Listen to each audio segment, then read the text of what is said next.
La planificación es el momento donde se definen los objetivos y se desarrollan todos los medios para alcanzar esos objetivos. Eso es lo que vamos a ver. Cómo desarrollamos las actividades para conseguir los objetivos que nos hemos. La planificación, recuerden que es uno de los 3 procesos utilizados para gestionar la calidad, que lo veíamos en la trilogía de Yuran, la primera parte. Lo que nosotros vamos a desarrollar ahora, desde el punto de vista conceptual, cuáles son todos los pasos que deberíamos seguir sistemáticamente para buscar conseguir niveles de calidad que satisfagan las necesidades del cliente. Y lo vamos a denominar guía de planificación. Acá ya hemos definido los objetivos, sabemos qué queremos producir, qué queremos vender, a qué consumidores queremos llegar y qué nivel de calidad nosotros queremos conseguir, qué nivel de prestaciones tienen que tener nuestros productos. Ya tenemos definido cuáles son nuestros objetivos. Una vez definido eso, tenemos que tener en claro quiénes son nuestros consumidores, identificar cuáles son nuestros consumidores. Recuerden que nos habíamos propuesto en la primera clase desarrollar bancos para las escuelas secundarias y las universidades. Esa es nuestra línea. Proponemos a manera de ejemplo. Los clientes externos serían los colegios, obviamente, las universidades y no nos olvidemos que son también los alumnos. ¿Sí? Esa sería la gama de clientes que nosotros, a los cuales hemos decidido llegar. Los consumidores establecen sus necesidades desde el punto de vista, ¿sí?, en su propio lenguaje. Recuerden que nosotros habíamos identificado esa necesidad. Las necesidades de estos 3 clientes es que los bancos sean cómodos, bonitos y baratos. Eso es lo que habíamos identificado como necesidades a cubrir. Evidentemente, estas necesidades están expresadas en el lenguaje de los consumidores, de los clientes, de aquellos a los que nosotros queremos satisfacer. Entonces, el paso siguiente es traducirlo al lenguaje nuestro, al lenguaje del proveedor, de quienes van a desarrollar el producto y van a buscar insertarlo en este mercado, cuyas necesidades son que los bancos sean cómodos, lindos y baratos. Esas necesidades las tenemos que traducir en el lenguaje nuestro, porque el lenguaje nuestro está dado en los planos, en las especificaciones, por lo tanto son dimensiones, colores, formas, materiales y sus consiguientes ensayos, resistencias mecánicas, resistencia al desgaste, a la corrosión, especificaciones. Básicamente diseños y especificaciones.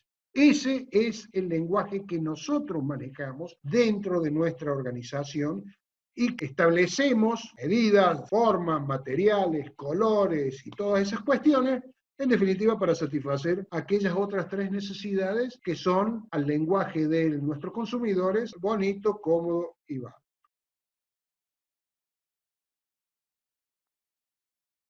Tenemos que desarrollar el producto, no solamente definirlo, diseñarlo, ponerlo en un plano, sino también fabricar un prototipo.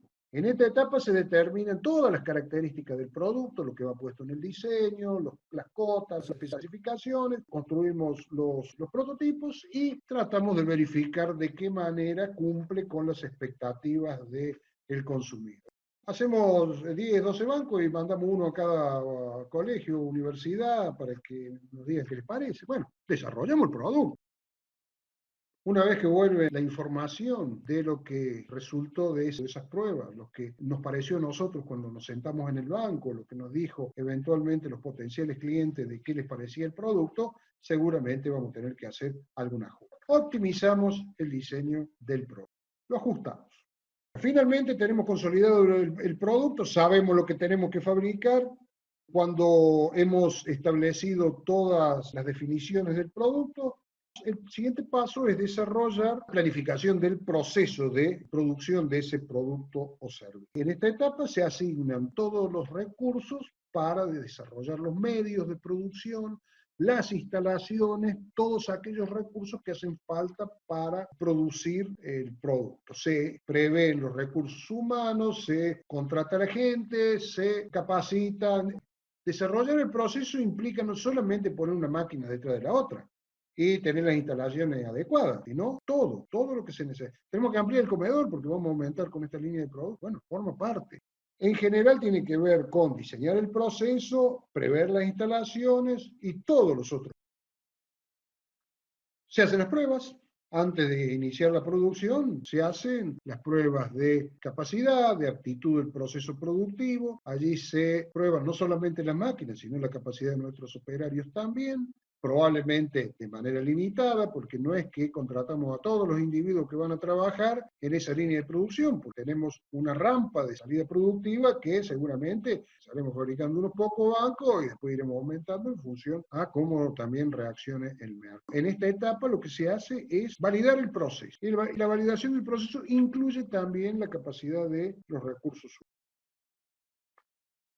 Y la última, una vez que está todo eso ajustado, estamos en condiciones de producir. Se transfiere la responsabilidad del proceso al área productiva. Muchas veces en las organizaciones, probablemente las organizaciones pequeñas, todas estas actividades las desarrolla la misma área productiva. En las grandes organizaciones puede haber un área de planificación específicamente que haga el seguimiento y el desarrollo de todo esto.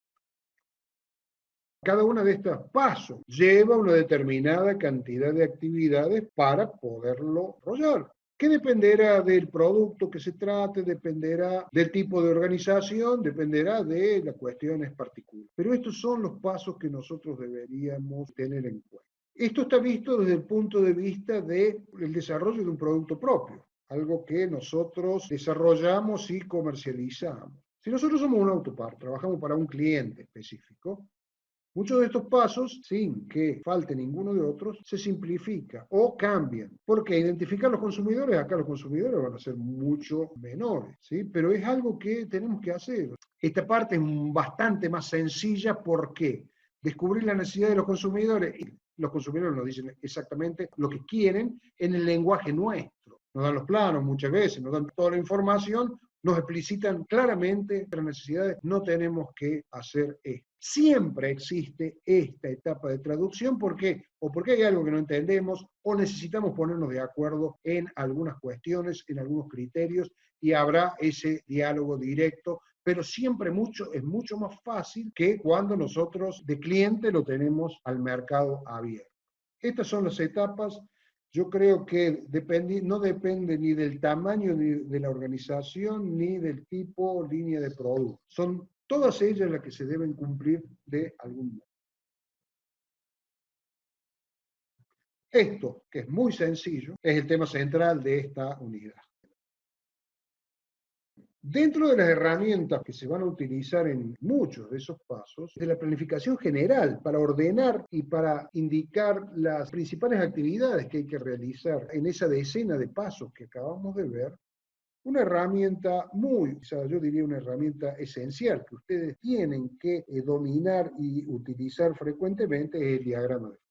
Vale la pena que lo repasemos rápidamente. Un diagrama de flujo es donde cada recuadro, cada figura tiene un significado específico. Este es un diagrama de flujo muy elemental que está en la bibliografía, está en el manual de Juran. Pongo acá como ejemplo de lo que es un proceso de compra, ¿sí? El consumidor somos nosotros, el proveedor es el que tiene que proveer, el objeto de la compra, y finalmente vuelve a nosotros el producto cuando el proveedor nos lo entrega.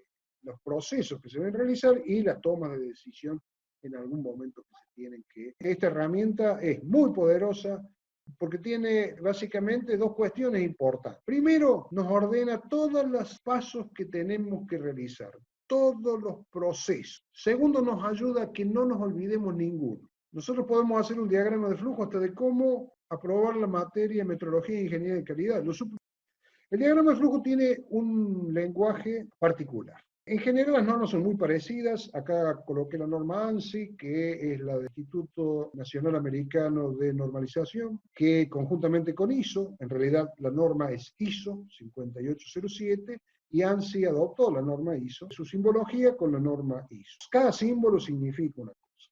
Hay algunas leves diferencias entre las distintas normas. Yo puse acá 4 normas. La norma ANSI, puse un extracto de la norma ISO que está un poquito más completa que la norma ANSI. Van a ver que los símbolos se repiten y los símbolos que se repiten tienen el mismo significado. Algunas normas agregan otros símbolos que difieren de las otras normas, pero los símbolos que tienen la misma forma tienen el mismo significado. La simbología de la Asociación Americana de Ingenieros Mecánicos, frecuentemente utilizado, acá hay algunos símbolos novedosos que no están en normas anteriores, y por último, la norma DIN, que fue pionera en Europa. Las simbologías son muy similares, lo importante es que entendamos qué significa cada simbología. Y por otra parte, es muy importante que ustedes lo usen así, como tan, con el significado que tiene. Es muy frecuente que desarrollen flujogramas en los trabajos finales. Esto ustedes lo tienen que manejar.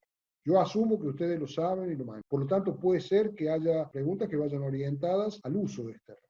Esta herramienta es la más elemental para la planificación. Esto nos pone una a continuación de otra, todas las operaciones y las tomas de decisiones que tenemos que hacer en todo el proceso, desde que iniciamos el proceso hasta que lo concluye, sea el proceso que fue. Ciertamente esto en una planificación va acompañada con otras herramientas muy poderosas, mucho más complejas. Por ejemplo, un diagrama de PERT para determinar dónde están cuellos de botella, dónde está un diagrama de Gantt para definir bien los tiempos, herramientas muy poderosas, mucho más detalladas, mucho más complejas.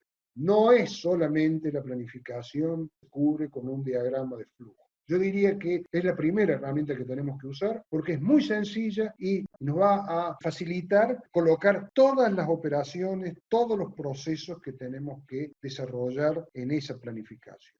Luego la vamos a tener que complementar con esas otras herramientas que dije seguramente, justamente para poder realizar la planificación. Por último, es importante, decimos acá, que las etapas de planificación estén enfocadas hacia una planificación estratégica. Juran no habla de planificación estratégica, habla de planificación global. Bueno, yo he querido usar el término estratégico porque me parece que es más amplio. Global da la idea de, obviamente, como lo plantea Juran, todas las áreas de la organización están involucradas en esta planificación. Pero el tema es que debe trascender mucho más que las actividades internas. Tenemos que tener el ojo puesto en el cliente, cuáles son las expectativas del cliente y eventualmente en el escenario. ¿Qué pasa si hay una crisis?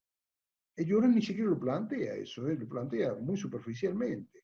Pero la más moderna teoría de gestión insiste en que tenemos que tener en cuenta todo tipo de impacto que puede tener la organización, interno o externo. Por ejemplo, la crisis, las oportunidades, todo eso en la planificación tienen que de alguna manera ser previas. Entonces, por eso planteamos una planificación estratégica. ¿Por qué? Porque esto va a implicar que la calidad del producto es responsabilidad realmente de todas las áreas, aún aquellas que tienen que tener la visión estratégica, tal cual, en definitiva, como lo planteaba Juran, para desarrollar la función calidad, que se manifiesta, que se materializa a través de la espiral del progreso de la calidad que vimos allá por el capítulo 10, tema muy importante de examen.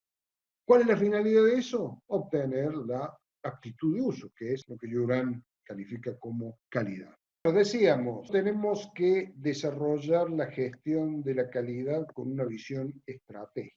Para ello, proponemos, en realidad, el que lo propone es Juran, una serie de actividades, una secuencia de actividades que hay que considerar en esa gestión estratégica de la planificación de la calidad. Y Juran, ¿qué plantea? Primero, establecer amplios objetivos de calidad en la empresa. Obviamente, determinar qué acciones hacen falta para alcanzar esos objetivos, planificar cómo desarrollarlo. Fíjense que estos pasos son elementales. Esto lo hacemos nosotros inconscientemente cada vez que pensamos en términos estratégicos sobre cualquier cosa que querramos realizar, desde un viaje en unas vacaciones, la compra de algún bien importante, un auto, una casa, o de desarrollar la materia o una carrera universitaria. Organizar, asignar responsabilidades de quienes van a desarrollar y llevar adelante ese plan que se va a determinar, que determinan esas acciones, tener en cuenta los recursos. Muchas veces nos largamos a hacer en un plan y no tenemos en cuenta todos los recursos que vamos a necesitar, aun si tenemos algún inconveniente, o sea, prever los riesgos que tiene el negocio. Proveer la necesaria formación, o sea, si nosotros vamos a involucrarnos en cuestiones novedosas, en tecnologías novedosas, aunque sean muy simples, estamos capacitados, sabemos lo que tenemos que hacer, una nueva línea de producto. Establecer los medios para confrontar lo que nosotros alcanzamos con los objetivos que nos habíamos propuesto. ¿Qué índices vamos a manejar para confrontar esas cuestiones?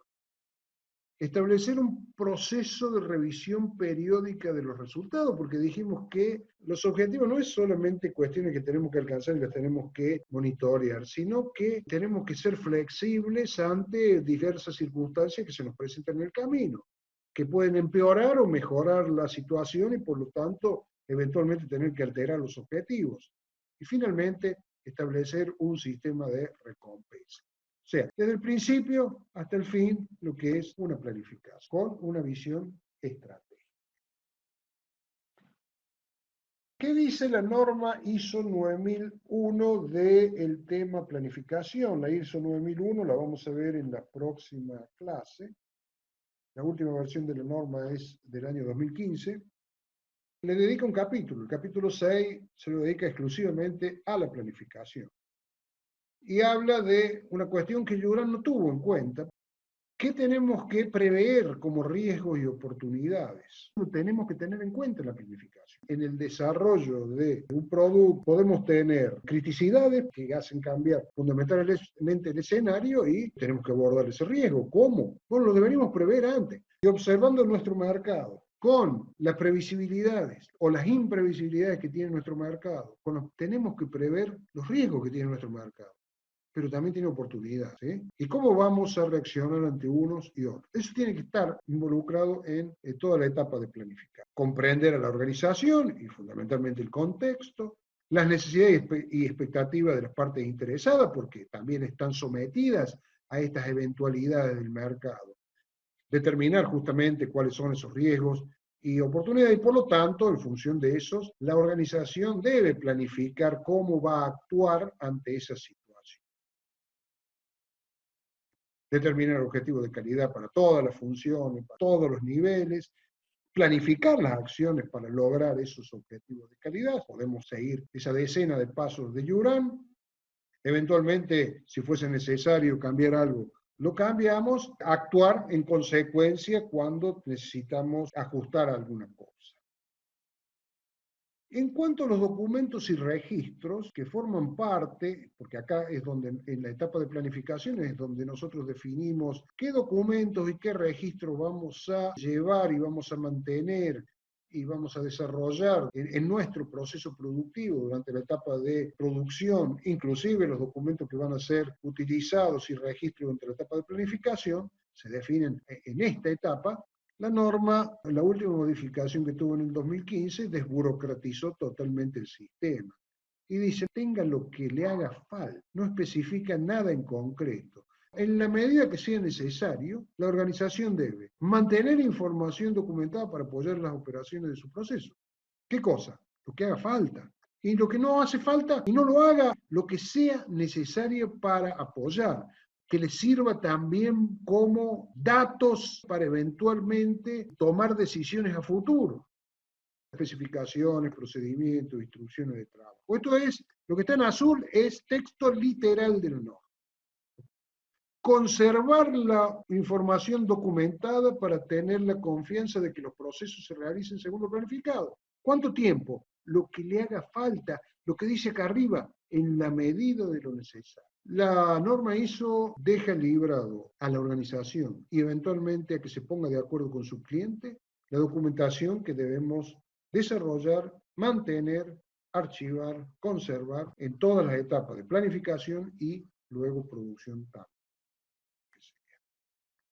Es importante que hablemos rápidamente de las pequeñas empresas, no para desarrollar un plan específico para ellos, sino para diferenciarlos del resto. Porque lo que hemos visto, en general, es aplicable en las grandes empresas. En las pequeñas empresas, que tienen características especiales que vamos a ver, el desarrollo de todas estas cuestiones tiene ciertas particularidades. Una pequeña empresa, ¿qué características tiene? Desde el punto de vista de la gestión. El ámbito de negocios es chico, afecta a pocos consumidores. En muchos casos uno solo. Muchas pequeñas empresas tienen un solo cliente. Las organizaciones tienen muy pocos departamentos. Las muy pequeñas empresas tienen a veces uno solo, el dueño. Por lo tanto, el organigrama tiene pocos escalones. En algunos casos, uno solo, el dueño. El número total de directivos es pequeño. Muchas veces uno solo. Las funciones están concentradas. O sea, están las funciones, porque está la función de compra, está la función administrativa, está la función de personal, está la función de ingeniería de producto, ingeniería de procesos, y algunas veces está concentrada en un solo individuo. Estas cuestiones hacen que la planificación esté muchas veces ignorada desde el punto de vista formal. O sea, como está todo en la cabeza de un solo individuo y bueno, y lo está haciendo bien, y muchas veces sigue inconscientemente la decena de pasos de Juran, eso no garantiza necesariamente el éxito. La planificación en las pequeñas empresas muchas veces se ve alterada simplemente porque no existe la división de responsabilidades que existe en las grandes empresas. Por lo tanto, la planificación se hace de una manera informal. Y eso corre el riesgo de que limita el crecimiento de la empresa, por ejemplo. Porque para que crezcan las empresas, entre otras cosas, tienen que tener mentalidad de empresa grande. Bueno, las grandes empresas planifican, ¿sí?, de manera ordenada y sistemática. La dirección tiene una fuerte actuación incluso en los niveles más bajos. Entonces, el nivel de discusión, de confrontación, de ajuste de la planificación se ve bastante limitado. ¿Por qué? Y porque el dueño no tiene con quién discutir. Este es el riesgo que tienen las pequeñas empresas a la hora de planificar. Planifican sin un orden. ¿Son efectivas, son eficientes? Y sí, porque duran. Y las que no son, se mueren.